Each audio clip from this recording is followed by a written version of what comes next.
chers internautes, j'espère que vous allez bien. Moi, ça va super. Aujourd'hui, votre émission d'exploration, j'ai nommé les agri-explorateurs, vous amène au cœur de la cité de l'épervier Manga, une localité située à 5 km de Ouagadougou. Nous allons vous y faire découvrir les potentialités de cette localité. Angata.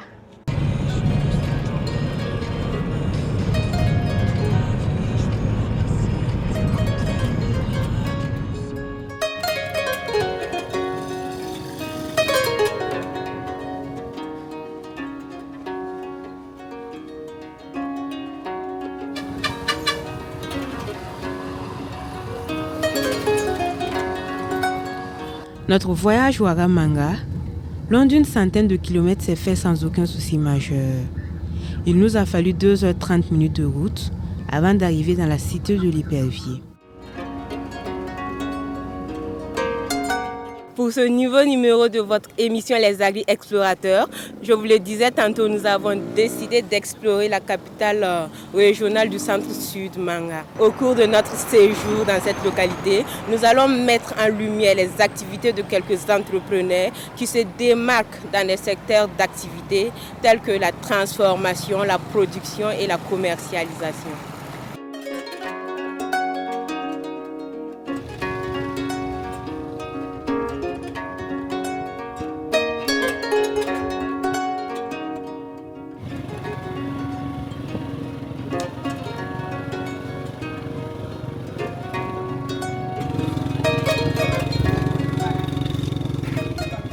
Je suis à quelques pas de l'entreprise Nachala, empire d'un jeune de Manga, voilà, du nom de Denis Woba, qui après une formation en agroalimentaire a décidé de produire du jus à sa façon dans son entreprise.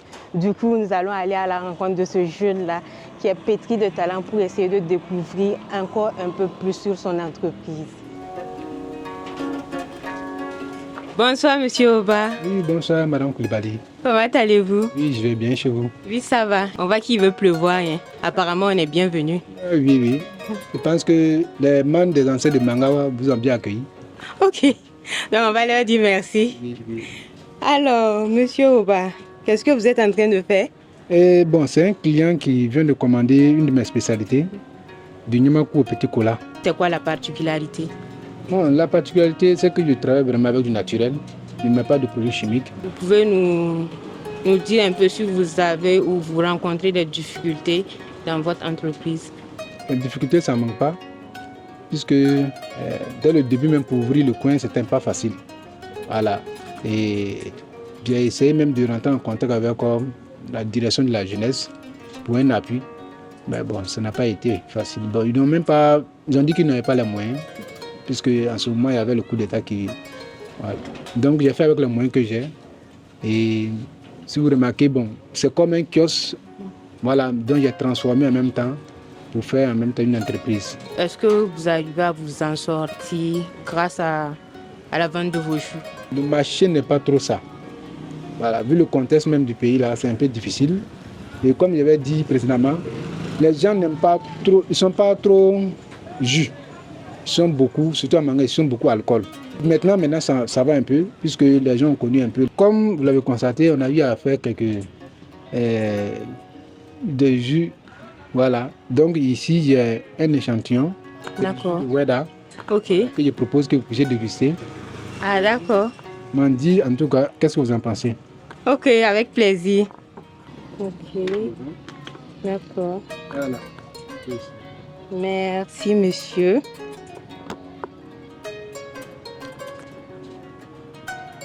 C'est vraiment très, très délicieux.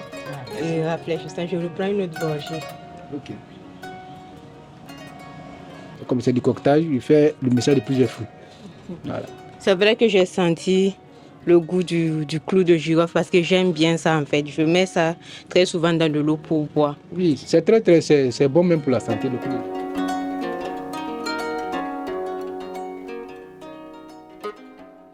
Monsieur Oba, Anche Tugunde. Donc, am ke lungre sa. Al bilala ka logodia. Nse. Très chers internautes, c'est sur cette dégustation de jus faite par notre entrepreneur M. Oba que notre exploration prend fin dans son entreprise. Cap est mis sur d'autres entrepreneurs de la localité pour savoir ce qu'ils font dans leurs domaines respectifs.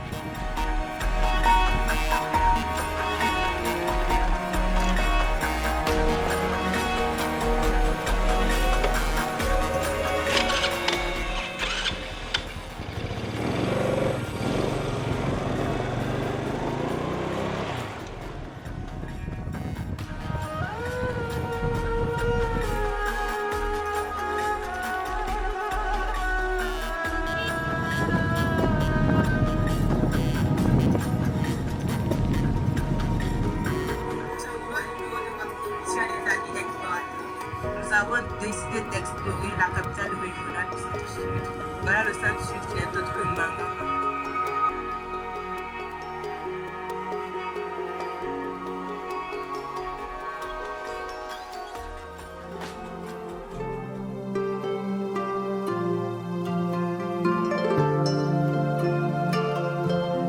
Après une bonne nuit dans les bras de Morphée, je me prépare pour attaquer une nouvelle journée.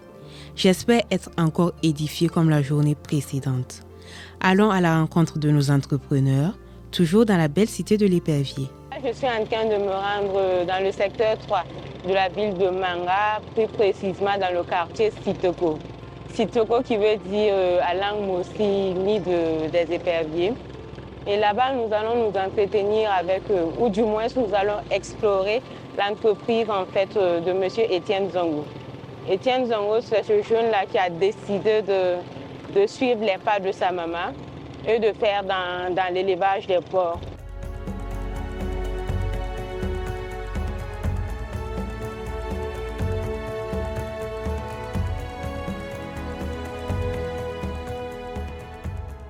Bonjour madame. Et cette matinée? Oui, ça va, et chez vous? Ça va aussi, Dieu merci. Ok. Vous êtes en train de travailler? Oui, oui. Oh, les porcins là sont à l'intérieur. Ah oui.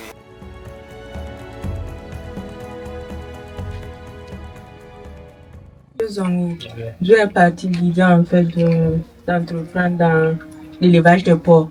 Bon, l'idée d'entreprendre dans l'embouche porcine, elle venait du fait que tout petit, ma mère qui élevait les porcs et bon, enfant à son temps, il est aussi dans des petites activités.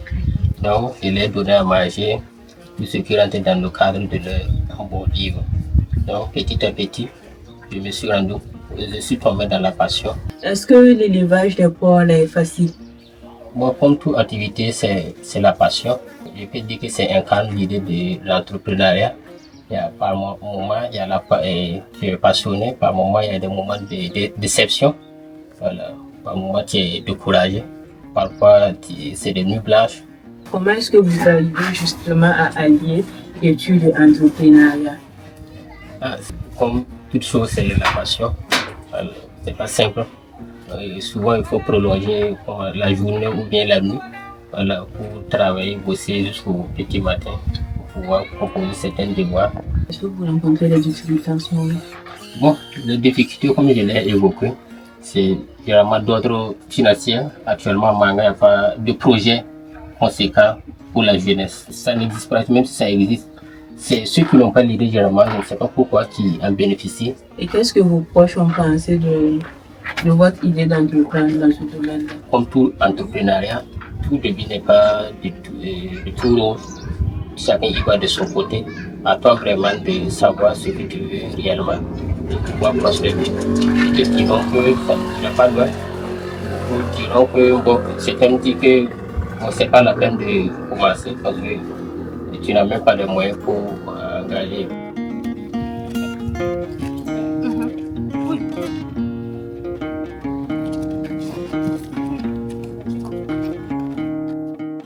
Nous venons de terminer notre exploration dans l'entreprise de M. Étienne Zongo. Merci beaucoup à vous, M. Zongo, de nous avoir reçus dans vos locaux. On vous souhaite plein succès pour vos projets futurs. Merci beaucoup. Est-ce que vous aimez le pain bro à la façon ouaralaise? Si oui, eh bien, sachez que vous pouvez trouver le pain bro qui est fait à Ouara de la même façon à Manga ici sur place. nous allons aller à la rencontre d'un jeune du nom de Jean-Claude Ouédraogo, voilà, qui est étudiant et qui entreprend dans la vente des pains fourrés aux brochettes. Je vous embarque avec moi pour en savoir davantage.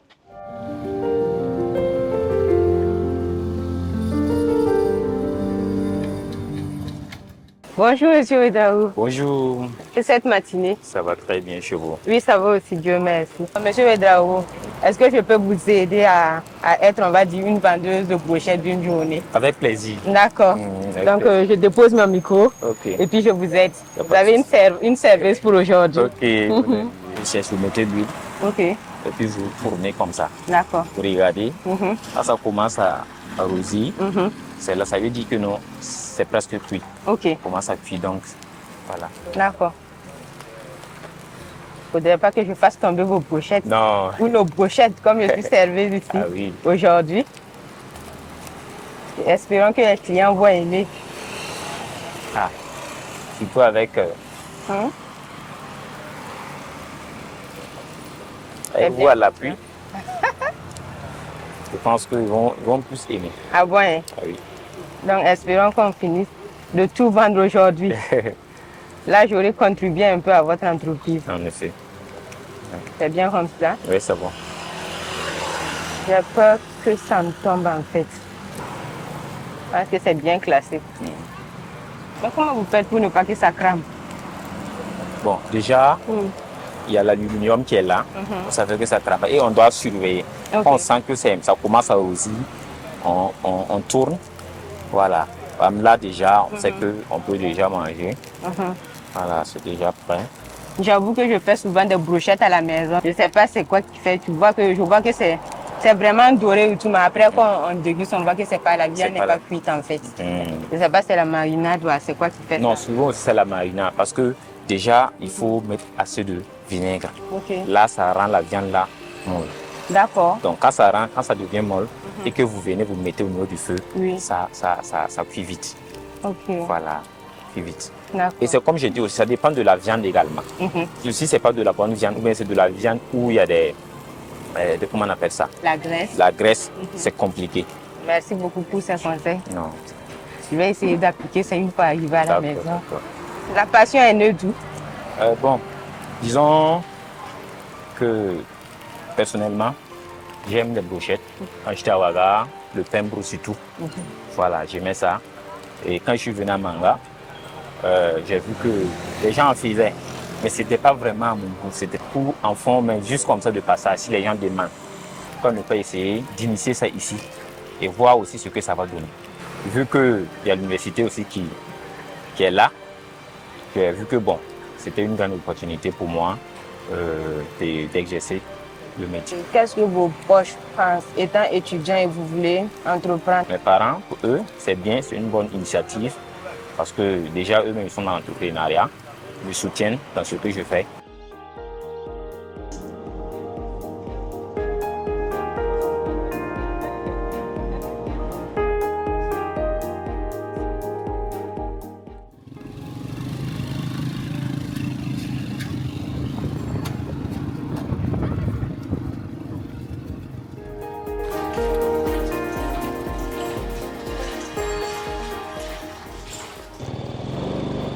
Après avoir été vendeuse de brochettes d'une journée chez monsieur Jean-Claude Ouédraogo, maintenant je vais aller m'essayer à la confection de pain tissé chez monsieur Lompo, qui lui évolue effectivement dans ce domaine-là.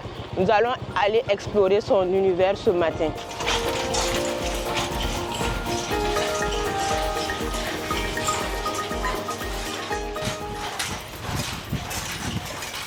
Venez,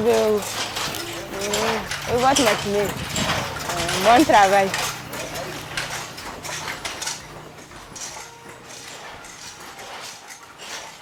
Monsieur Lompo, merci. Bonjour. Bonjour. Vous êtes en plein travail. Ah oui. Et cette matinée? Oui, ça va très bien. De votre côté? Ça va aussi. Oh Dieu merci. Ah, je suis là ce matin. Oui. C'est pour explorer votre entreprise. Ah ok. Soyez la bienvenue. Merci beaucoup. Qu'est-ce que vous faites en ce moment? Je suis en train de composer le pain. Le pain. Mais je vois qu'il y a plusieurs trucs. Ça là, ça sert à quoi? C'est ici d'abord on compose le pain avant d'aller tasser au niveau des machines.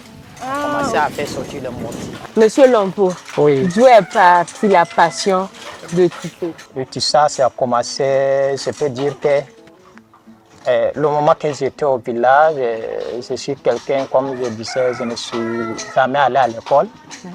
À ce moment, il n'y avait pas de terrain à notre niveau pour pouvoir cultiver même. Bon, à ce moment, je me suis posé la question, est-ce que c'est forcément que je reste dans ce domaine seulement, vu qu'il n'y a pas de l'endroit même à cultiver.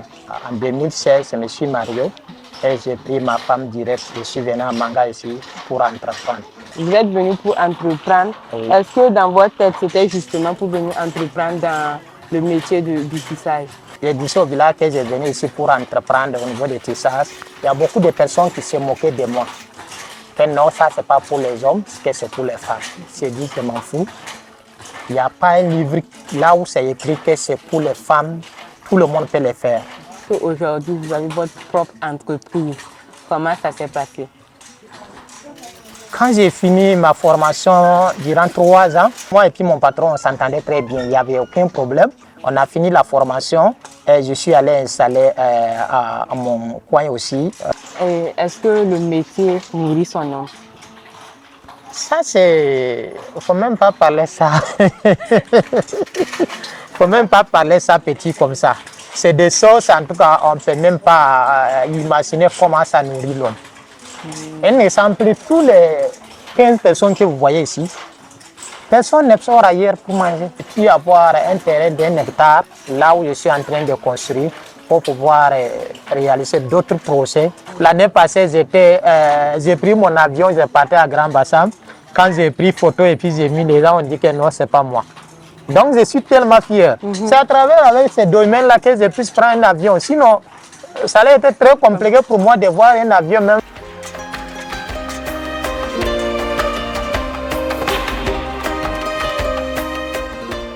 naharan tamal ba chwana chwa mamene ina nwa chwana ne karba chwa kaya kutsani kaya bare de babaye amma malan la kal chwana ter nyar ngam en palma ele on tien chalo ti yam kulani ne kalbon kul chwana dagrum pugami kul chwana swakali ngami. Vous allez pédaler fort. Il faut qu'il y a des espaces ici pour que la navette là puisse passer. Voilà, c'est bon. Voilà, tirez ça d'abord. C'est sur ces belles images que notre exploration prend fin dans la belle cité de l'Épervier. J'espère que vous avez pris du plaisir à explorer ces entreprises avec moi. On se retrouve très bientôt pour d'autres émissions des agri-explorateurs dans d'autres localités. Au revoir.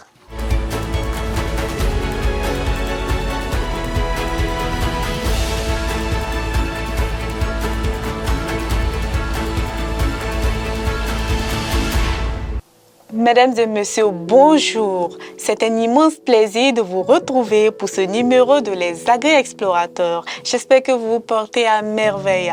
Aujourd'hui, nous recevons Patricia Koulibaly qui nous revient fraîchement de la cité de l'Épervier. Elle nous parlera de ses impressions concernant les aventures entrepreneuriales des jeunes qu'elle a rencontrés.